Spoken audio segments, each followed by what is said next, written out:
جلسه بسیار طولانی در مورد مسئله انتخابات من مطرح کردم. تصورم اینه که اونها بحث‌های قابل ذکریه و قابل نقلیه و بهش مبنای بسیاری از حرف‌های جدی باشه که خیلی نیازی به تکرار نمی‌بینم. من شخصاً مشکلات سختی که کشور دیده رو معتقدم که بسیار میتوانست کشور در شرایط خیلی خوبی باشه، یعنی با رأی 40 میلیونی میتوانستیم ما فضای بسیار خوبی رو در کشور داشته باشیم و بعد از رأی 40 میلیونی میتوانستیم یکی از مقتدرترین و صاحب نامترین و بزرگترین کشورهای صاحب دموکراسی در منطقه لااقل یا در جهان حتی باشیم. اما متاسفانه رفتاری که از طرف جناب آقای مهندس موسوی پیش آمد بعد از انتخابات و از طرف شخصیت‌های بزرگی مثل و جناب آقای خاتمی هم به دلایل مختلفی که متفاوت بود مورد حمایت قرار گرفتند و زیر چتر و پوشش قرار گرفتند و در نهایت مردم آسیب اون رو دیدند و این ناامنی‌ها در کشور به وجود آمد. من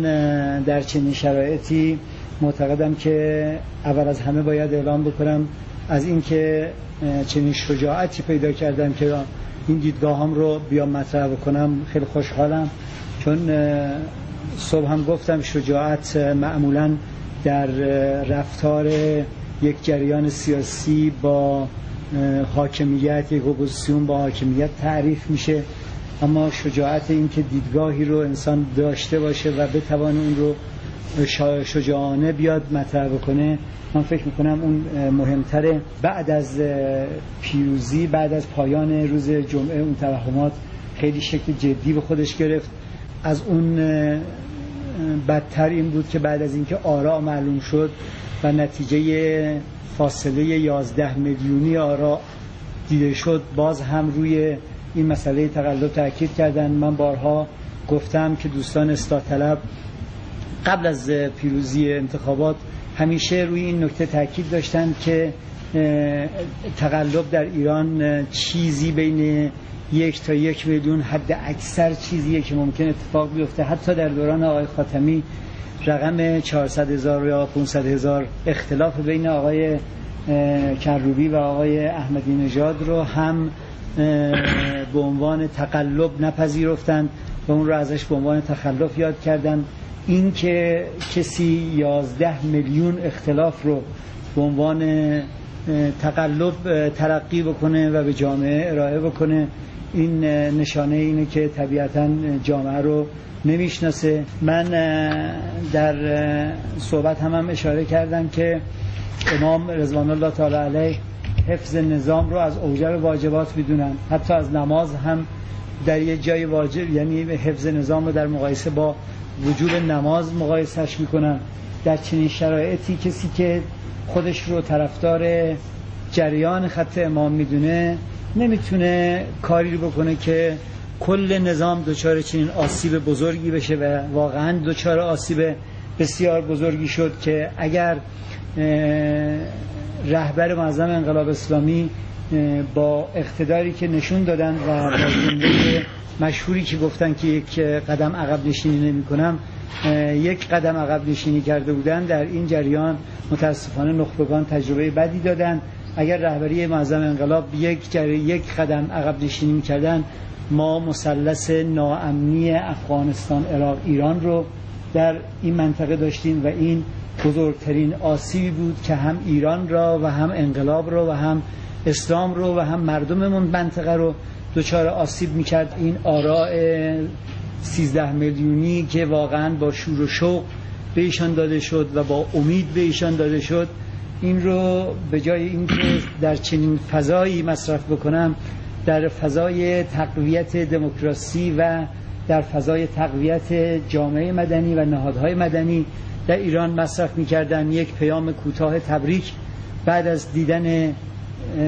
رأی اختلاف 11 میلیونی میتوانست آینده بسیار خوبی رو برای ایران ترسیم بکنه، میتوانست بسیار امید در دلها زنده بکنه. این شعار تقلب یک شعاری بود که مطرح شد بلافاصله بعد از انتخابات. این تغییر جهت نیست، این واقعا یک اشتباه بزرگی بوده که از طرف نخبگان ما شکل گرفته و این اشتباه رو البته در چند روز کوتاهی ما هم این اشتباه رو تأکید می‌کردیم و تکرار می‌کردیم، اما این اشتباهی بوده که ضربه‌های بسیار بزرگی به کشور زده. به اضافه بر این که اصلاحات هم الان هم بنده خودم رو جزء جامعه اصلاحات می‌دونم، از بسیاری از مسائل مثبتی که انجام داده دفاع میکنم، ولی در این حال هم نسبت به موارد مشکل آفرینی که جبهه اصلاحات داشته خب انتقاد دارم. من یه موضوعی رو میخواستم خدمت شما عرض کنم که صراحتاً هم میخواستم بفرمایید و اون اینه که هر کس اظهارات جناب عالی رو که بشنوه این سوال در ذهنش نقش می‌بنده که آیا شما تحت شرایط زندان و احیانا فشارهای زندان در واقع اقدام به بیان این اظهارات داشتید؟ نقدهای متفاوتی که الان به جبهه اصلاحات یا به مسائل مختلف دیگه وجود داره، به خصوص روی انتخابات، روی قضیه تقلب در انتخابات که من معتقدم پاشنه آشیل آسیبی که ما دیدیم این برنامه‌ریزی بود که به اسم تقلب شکل گرفت، که این برنامه‌ریزی تقلب در حقیقت همچنان که من اونجا گفتم یک اسم رمزی بود برای همه این آشوب‌ها و اتفاقاتی که در کشور شکل گرفت. این رو من از قبل هم بهش اعتقاد داشتم که این دیدگاه‌ها و این توهمات در جناب آقای مهندس موسوی وجود داره و نگاه هم نگاه منتقدانه‌ای بود. اما همونجور که جناب آقای عطریان فرمودن، اینکه اینها رو من بتونم جمع‌بندی بکنم، این قطعا زندان درش مؤثر بوده، نه به خاطر خطراتی که زندان داره، چون زندانی که الان ما درش بودیم انصافا حالا من اینجا بگم زندانی نبوده که ما هیچ مشکلی من احساس کرده باشم درش اونجا، نه مشکل غیر از حالا زندان بده، اصل زندان رو خب هیچ کس نمیتونه بگه چیز خوبیه که، ولی غیر از این که اصل زندان چیز خوبی نیست، غیر از اون نه مشکلی داشتیم، بازجوهای بسیار مؤدبی داشتیم، بسیار با فهم و شعوری داشتیم، حرفها و گفتگوهای بسیار جدی ما مطرح کردیم. زندگی عادی اون زندگی عادی خوبی بود، نگرانی ویژه‌ای در زندان از نظر شخصی ما نداشتیم. حالا یه دوره متفاوتی، اما من تصورم اینه که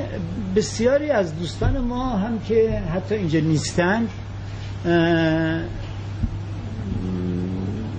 جرأت بکنم این رو میگم، ولی معتقدم بسیاری از دوستان ما هم که الان پشت این میز نیستن، اونها از نظر مبانی دیدگاهی با ما تفاوتی ندارن، شاید هنوز به اون نقطه پیدا کردن اون عزیمت جسارتی که بیان اعلام بکنن نرسیدن، نه اینکه توی محتوا با ما اختلاف نظر داشته باشن. بسیاری از افراد در درون جامعه توی محتوا با ما توی مسائل هم نظر هستن.